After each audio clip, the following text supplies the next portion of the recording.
আপনাদের একটু লবিটা একটু দেখাই।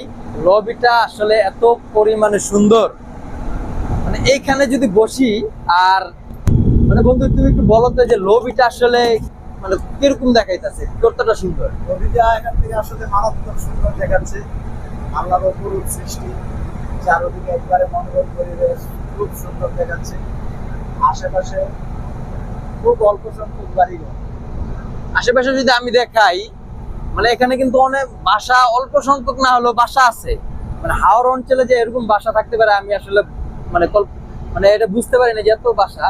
বাট সবারই কিন্তু টিনের বাসা, যার যার ঘাট আছে, যার যার খুব সুন্দর মতো একটা ইয়ে আছে। তা আমরা যদি একটু ওই পাশটায় যাই,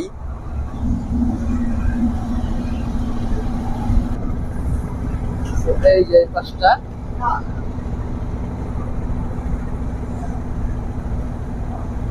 এই পাশটা এরকম দুই সাইডে দুই পাশে খুব সুন্দর। তা আমরা একটু ফ্রন্ট সাইডে আপনাদের নিয়ে যাই, মানে ফ্রন্ট সাইডটা আসলে কিরকম দেখায়। এটা হলো ফ্রন্ট সাইড, মানে ঢুকতে যে গেটটা, সামনে একটা অসাধারণ একটা দৃশ্য।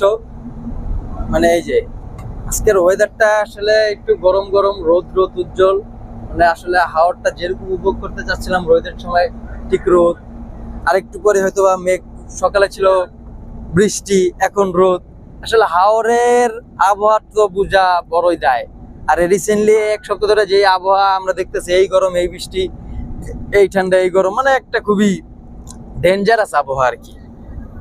তো একটা ছোটখাটো একটা দোলনা আছে, ওখানে লেখা আছে জল নিবাস, মানে খুবই ভালো লাগতেছে। আসলে অনেকদিন পর এরকম একটা পরিবেশ দেখতে পারে, আল্লাহর কাছে লাখো কোটি শুকরিয়া।